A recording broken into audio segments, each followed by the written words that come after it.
episode of Musical Chairs with me, Cheer Up Charlie. And today we have the amazing, the wonderful. She's a role model. She's got one incredible story, and she is just all round an amazing person.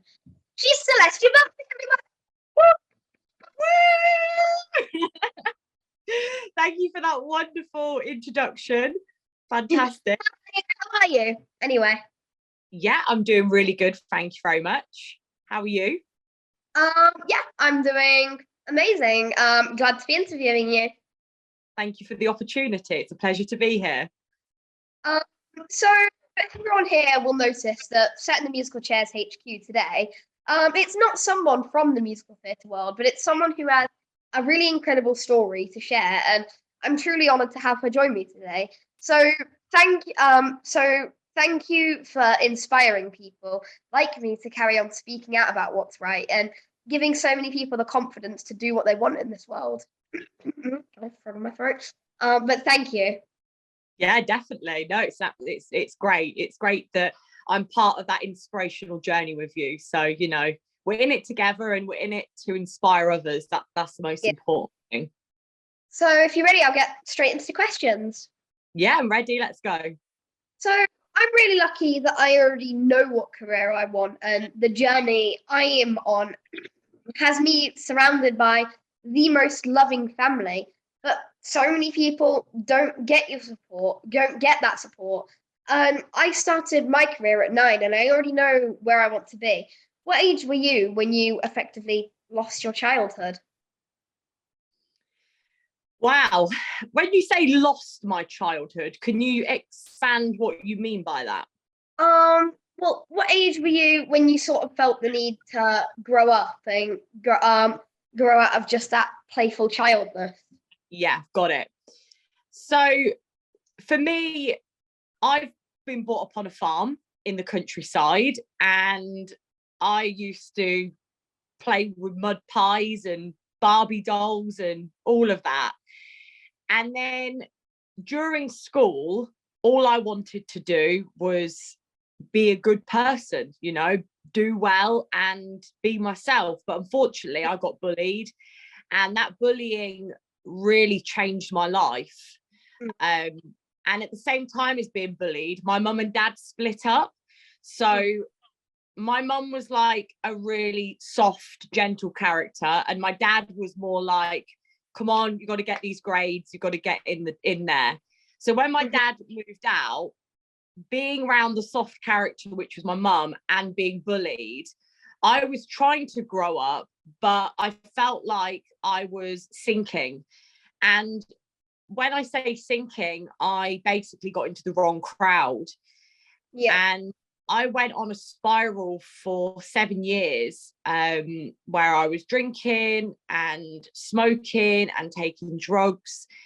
And for me, I never truly found myself until I was 21. I felt when I was 21 and I got myself basically at rock bottom, I had to completely rebuild myself from my childhood upwards, because I'd missed out on so much internal growth through them 7 years of not concentrating, not hanging around with the right people, not looking after my health, you know. And when you're young, it's so hard to navigate yourself sometimes, because you're just trying to fit in and you're trying to also figure yourself out.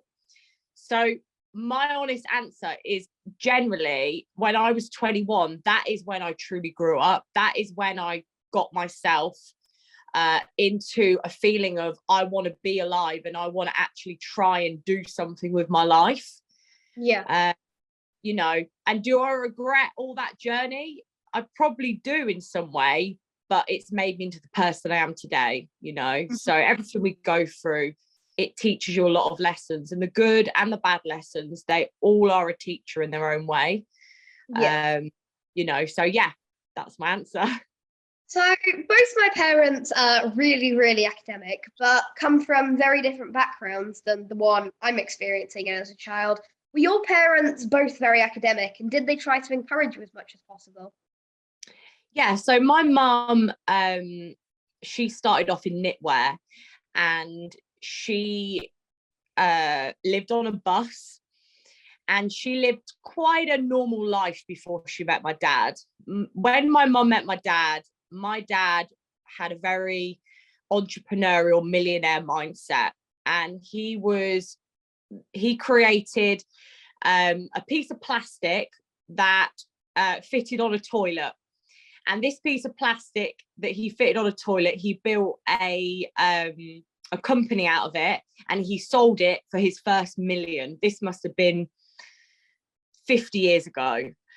And then from that million, he then got into the property, and he ended up having lots and lots of hotels and pubs and accommodate like different flats, accommodations. And yeah, my dad was extremely successful.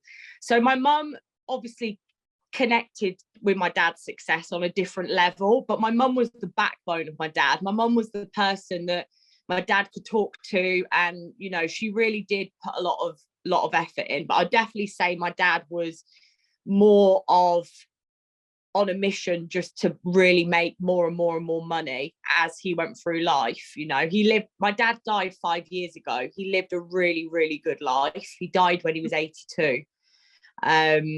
You know, but I would say like my dad and my mum, they let me do what I wanted to do. And I think that can be good to an extent, but that also, you know, made me go off the rails maybe for too long. It is good to have some rules. It is good to have a bit of direction. And they did direct me to a level of degree, but they definitely, you know, I definitely fell off the track a few times without them being close to me. And you know, sometimes when we're young, we find our parents can be a bit annoying when they're trying to tell you something, but really if your parents are trying to tell you something, you need to listen to them, because normally they do know better than what we know when we're young. So you are, as you've already been, you're very honest and open with the battles that you've faced throughout your life, and that's something that I document too, as it shows people that life is not all glitz and glamour. Do you think it's important to keep it real? Definitely, 100%. Like I've posted on my, like I'm on a few different channels, you know, I'm on Instagram, I'm on LinkedIn, I'm on YouTube. And for me, I post regularly, and that's because I'm real, because I've got something to offer. I've got some inspiration to give. The thing is, if you don't keep it real, life doesn't transform. The flower doesn't blossom. Your brain becomes unhappy. So the more real you are, the better you get. And then you attract real people. You know, if you're a real person and you're giving out positive energy, you're going to eventually attract that positive energy into your journey. And that just makes life so much more exciting. So people often ask why I record my journey so publicly. And I know it is quite strange, but I truly believe that I was bullied because I was strong enough to take it and turn it into a positive. And yes, I love to perform, but I also feel that the highlighting need for acceptance is so important. What made you suddenly realize that your purpose was the empowerment of people and making them see their worth? That's a really good question. That is excellent question. Wow. Well, when I was 21, I then decided to either carry on what I'm doing or take a leap of faith and try and put some effort into who I am and try and create myself. So I went on a 5-year personal development journey, and I did a lot of modeling, a lot of TV shows, and a lot of competitions. And by doing that, it really grew my character into a very individual vision. And from that individual vision, I became entrepreneurial.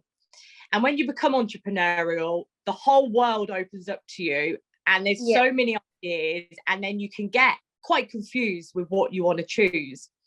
But what happened, there was a garage in Leicester where I live, and this old garage was there to rent and to obviously basically transform it. It was literally an old garage. If you could picture an old garage with spider webs, that's what it looked like. So instead of going into the city centre and paying rent on somewhere that could be 30 grand a year, I decided to refurbish this old garage. The reason why I refurbished this old garage is because I'd been going into a lot of TV places, a lot of studios, and I thought to have your own like photography studio is such a great asset, because everybody is taking photos on social media. Everyone wants to be empowered and feel good about themselves. So I spent a whole year working as a waitress, building this dream to create this photography empowerment space. In 2017, the universe opened up to me, literally. Charlie, I was like, right, I'm a skeleton on a planet floating in the universe. I don't just want to be, you know, a chair or a table. I want to be an inspiration. I want to be somebody that can empower people to stand out from the crowd and feel good about themselves. So my core message was to tell people that we were on a planet floating in the universe, because I don't think enough people think about it on a daily basis. So I decided to do my first women empowerment session, and I reached out to 6 women through Instagram, and I said to them, would you like to come into the studio basically for a confidence building session? And they literally were like, yeah, we'll come. And I only charged them £45 to start with, and they all came and sat with me for 6 hours. And I took people through this incredible process where I asked really good questions, and we did photo shoots, and I took them out the comfort zone, made some people cry, made some people laugh, and they all went home swapping numbers, swapping Instagrams, and feeling amazing about themselves. And I thought, wow, that was an experience. What I can't just go and not do that again. Like, it was such a great experience. And from that moment, the whole world opened up. It was like a fire lit in my soul. And I was like, right, I need to go on this journey now to make a difference to humanity. Because when you create workshops, when you create your own events, it is just the most beautiful creation. You map it out, you put it together, and then all these wonderful people turn up in what you've created. It is the best feeling in the world.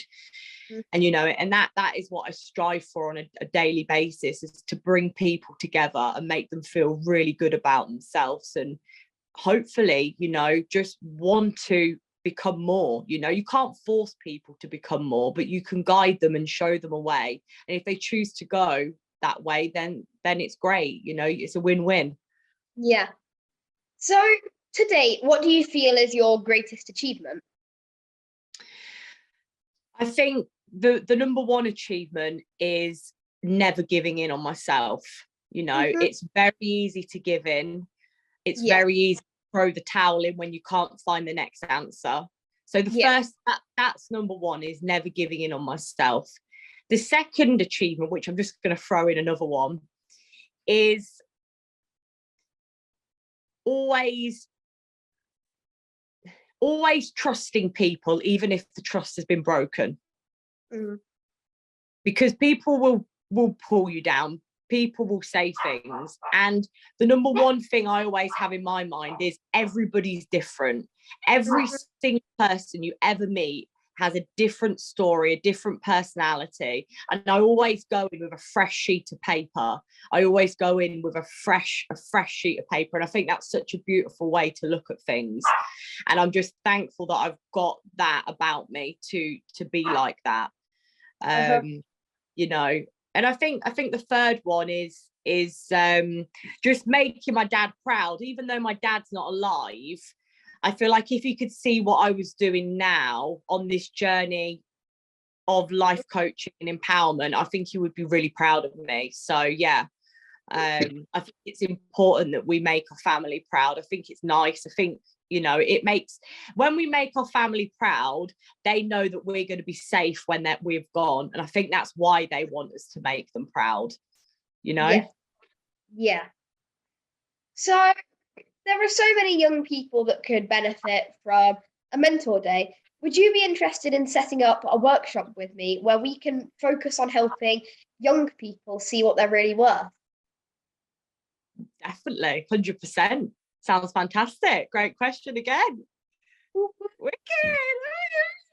Um, so Wicked. my invitation into the limelight was very unconventional, to say the least. And I'm very passionate about people doing what they love and not what people think they should do.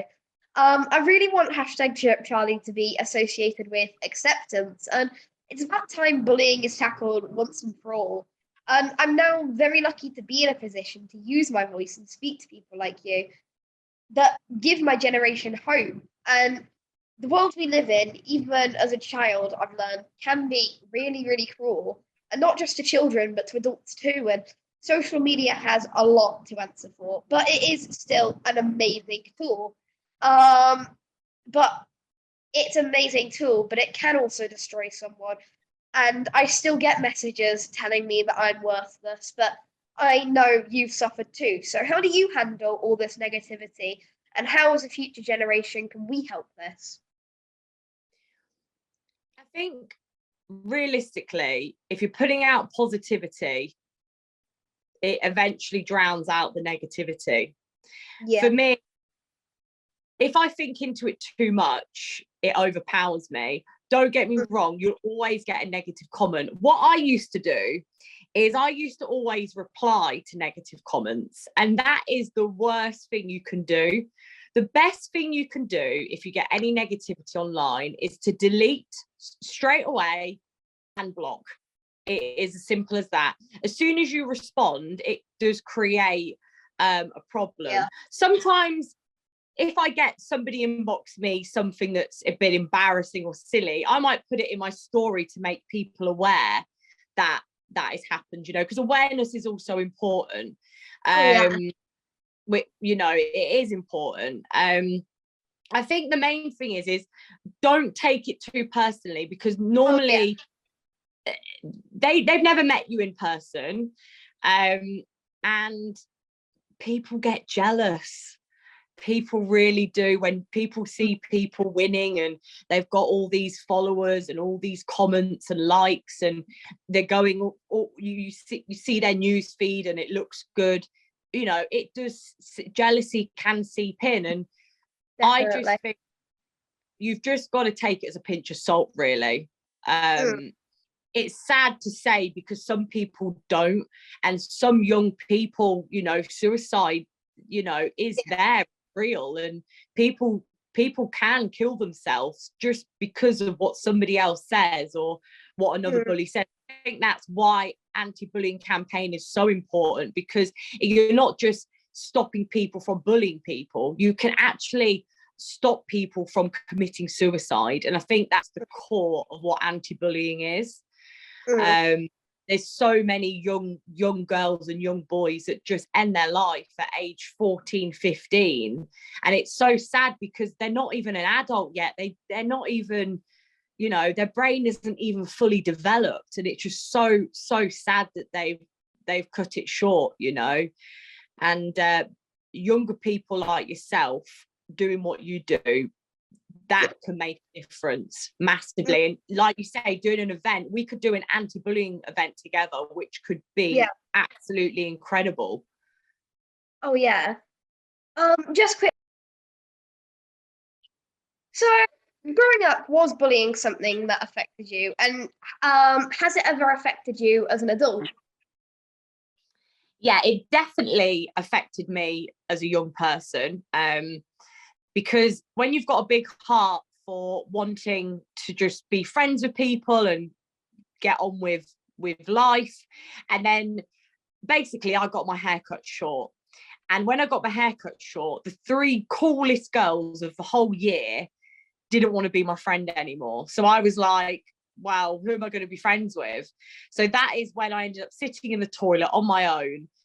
And then being in the toilet on my own, I knew that I had to make friends with someone. And the only people that would accept me at this time were the chavs. And the chavs were people who didn't turn up on time, smoked, did stuff, you know, that you shouldn't be doing. And if it wasn't for that bullying, I wouldn't have potentially gone off the rails. I probably would have left school with good grades, got a good job, and, you know, I probably would have not done half of the bad things that I have done. But at the same time, you know, that's now what makes me a really good coach, is because I can help people in so many different areas become better. So it all goes round in a full circle, really. What was the second question you asked? And has it ever affected you as an adult? Yeah. I wouldn't say I've been bullied as an adult. But I would say definitely a negative message. It can, you know, make you contemplate for a minute of your worth, because it can anyone. But I'm quite good at understanding how many billions of people are on this planet. So with that in mind, I can just let it kind of drift away into the ocean a lot quicker. I think I know myself, and I'm able to handle rejection very well. And I can understand, like, if somebody's going to bully me, I try and teach them something rather than letting it affect me, basically. Yeah. That's really good. So if you could give yourself some advice as a child, knowing what you know now as an adult, what would it be? And in all honesty, would your younger self listen? I think when you're young, you do have to mess up. You know, it can't always be perfect, because if it's perfect, you don't learn. You know, you have to do some wrong. I would say the most important thing is patience, really. I don't think I had the patience to hang around. Well, the first thing is patience, and also individuality. I think if I was individual, I'm a very individual person now. So if I was individual enough back at school, I could have just hung around on my own. But the thing is, I didn't have that confidence. I didn't have that individuality. So I just made friends with whoever I could. So I would just say, be more true to yourself and trust your soul. I think really I knew I was doing wrong, but I just kept doing wrong because I didn't feel confident enough to step away.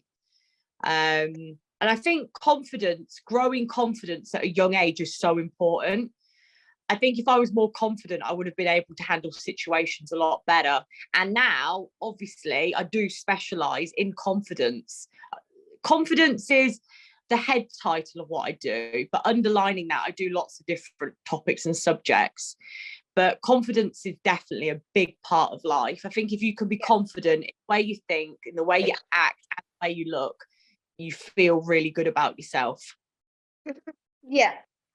So now's for some less serious questions. Okay. It goes like this in our house on a daily basis. Charlie, would you just stop for 5 minutes? And it could be talking or singing or asking questions that really have no answer. So what do you constantly get told off for? Told off? Wow. I don't think I get told off because I live with my partner and I live with my dog. So I'd probably say, okay, let's see if there is anything to get told off. I probably get told off sometimes for parking the car too far out on the drive. I have to keep like moving the car in. Maybe I could be more tidy sometimes. Maybe after dinner, I should put the plates straight into the washing machine rather than just putting the plates on the side. Simple things, simple tasks that sometimes I might not complete, I might do half-heartedly, basically. Do your dogs ever tell you off for getting delivery and mail and anything like that? Yeah, I'd say they definitely whine. As soon as I walk out of the gate, they start barking and then they start crying. And when they cry, it's a really high-pitched scream, like I've got somebody handicapped in my house. So it's quite serious, and I have to apologise to the postman. So yeah, I definitely think my dogs do. No. So no, I am still a kid. So what is something that no one knows about you till today, and the more embarrassing, the better? Wow. I'm Like quite yeah, I'm quite an out there person. I would say nobody knows about me. Don't judge me. I've been to the toilet in a field. Interesting. What's a coffee in a field? I went on a long walk, and then the walk was too long, and yeah, that's the end of that one, Charlie. Okay, yeah. So moving on. So you've done lots of events with massive audiences. So have you ever done something really embarrassing and got caught, or done something really embarrassing and not got caught?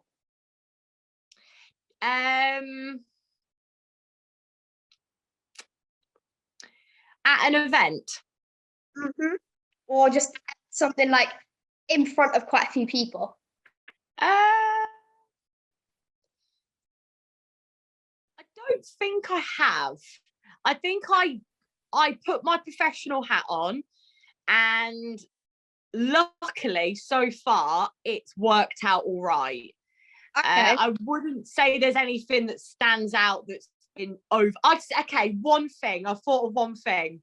Okay, I did an event. There was 300 people, and I picked out 15 role models to come on stage, and basically they had a 10-minute window where they could inspire the room. Yeah. And the names were like, all different cultures and backgrounds. And I didn't read, as much as I wrote the names, I didn't really read the names. I just quickly wrote them all. And when I stood up on stage, I started reading the names. And then I said somebody's name and they didn't stand up. And I was literally saying their name like totally wrong. And that person was quite embarrassed. So I was like, Mr. whatever. And it wasn't, I pronounced it like back to front. And I think that was definitely quite embarrassing, because it happened like 3 or 4 times during the process. So yeah, I think if you're going to go on stage, just make sure you know the names that you're going to be calling out. Like you kind of just rehearse it a little bit. Yeah. So you could have a mentor if you could have any mentor, regardless of era, so literally anyone, who would it be? Richard Branson. Oh, that's pretty cool. Yeah. Richard Branson, I'm sure like he started like from ground scratch, selling pens and all sorts of stuff. And then obviously he had a magazine and record labels and all sorts. And then to get from that to having your own airline and your own island, and just have this lovely attitude always, and going into space and being part of the universe. He's just got it all going on. He's gone from one thing and took it all the way up to the universe. And I think to have that approach in life is just absolutely fantastic. So he, for me, is definitely somebody that I would, be honoured to call my coach. Can we just ring him now? Can we give him a quick call? Speed dial. Don't have him, which I did. Yeah. Do you know who Richard Branson is? Yeah. I've heard of him, and I know a bit about his story. Yeah. Very cool. But yeah, I guess if you do want to be part of the universe and you do want to recognize yourself as part of the universe, the best thing to do is to get rich and then spend 250 grand on the trip to space. So I guess that is the best thing to do it if you want to feel like you're part of the universe. Would you do that? Probably not. I adore space and I adore everything to do with it, but I just feel like there are so many people I could help with £250,000 than just spend 1 minute going up in. I don't get me wrong, it'd be the most awesome thing on the planet, but I just feel like I could help so many people with that. Yeah, I hear that. Definitely. I think you've got to be greedy, but you shouldn't be too greedy in life, you know. So yeah, I do actually agree with you on that. Like people that spend tens of millions of dollars on cars, that's just ridiculous. Yeah, I think the most you can spend on a nice car without me classing you as too greedy is probably like lower of the hundreds of thousands, and that's if you're like quite rich and you can still help people.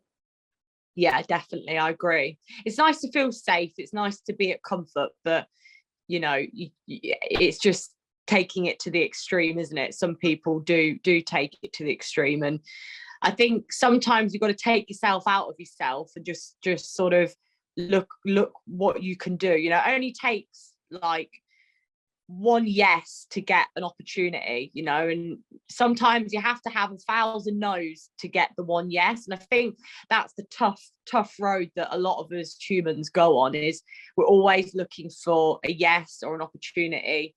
And even when you've built your own business, you still need to look for opportunity, you know, you still need to gain them yeses, because yeses build you up, you know. Yet the word yes is a very powerful word. Oh yeah. Oh yeah. Yeah. So now for a round of quick fire questions. Yeah. Who would you go and eavesdrop on if you were invisible? The Queen. Favorite superhero? Batman. Childhood book? Matilda, if that's a book. Pardon? Dream car? Bentley. Mine would probably be a G-Wagon. G-Wagon. Nice. They look really awesome. Deadlift or squat? Squat. Favorite food? That's difficult. A chicken curry. Ooh, yeah, that's my favorite food. Is it? Favorite city? Favorite city? Yeah.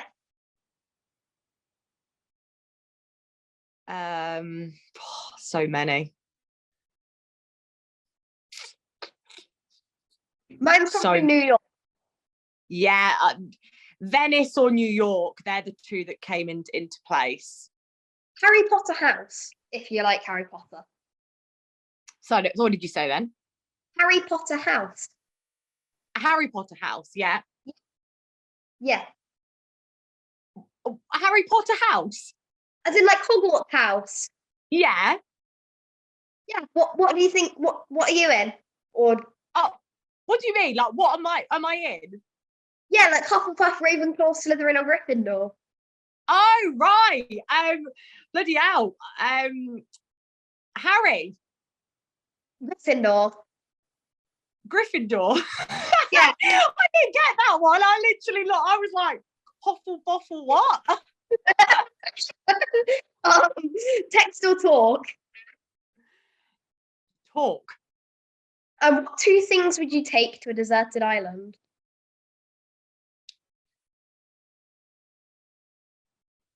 So, can I say like a food supply? Yeah. And probably a mobile phone. Hey, I would always say like an infinite supply of food and an infinite and like amazing amount of dogs that could never grow old. Yeah, that's quite nice. That's a nice idea, definitely. Yeah, lovely. I think you turn into a dog. I think you might end up like you wouldn't even speak human language. You would just be like, you know, at least if you had the phone, you could call anybody in the world. I think. Yeah. And if you did want to get off the island, you could just be like, yo, like, come pick me up. Do you know what I mean? Bad enough. Yeah, yes. But yeah, so you have made it through the questions. Yes, thank you. So you've survived the questions. So now you are free to leave Musical Chairs HQ, aka this Zoom meeting. But thank you so much for doing this. It has been a real pleasure to interview you. Absolutely. You know, as soon as you asked me, I didn't even think twice. I was like, yeah, let's go for it. So it's been really, really nice. And yeah, lovely energy, lovely personality, and great questions. So thank you very much. Thank you. All right. Go. Bye. Oh, what another amazing episode. So if you liked that, please like and subscribe. And if you wanted to get notified about my videos, you will get notified on Instagram. Go follow my Instagram editor. That link in the description to my Instagram. And to her Instagram. But yeah, so I think that's just about it. So remember, keep being kind to yourself and others, and keep letting your light shine.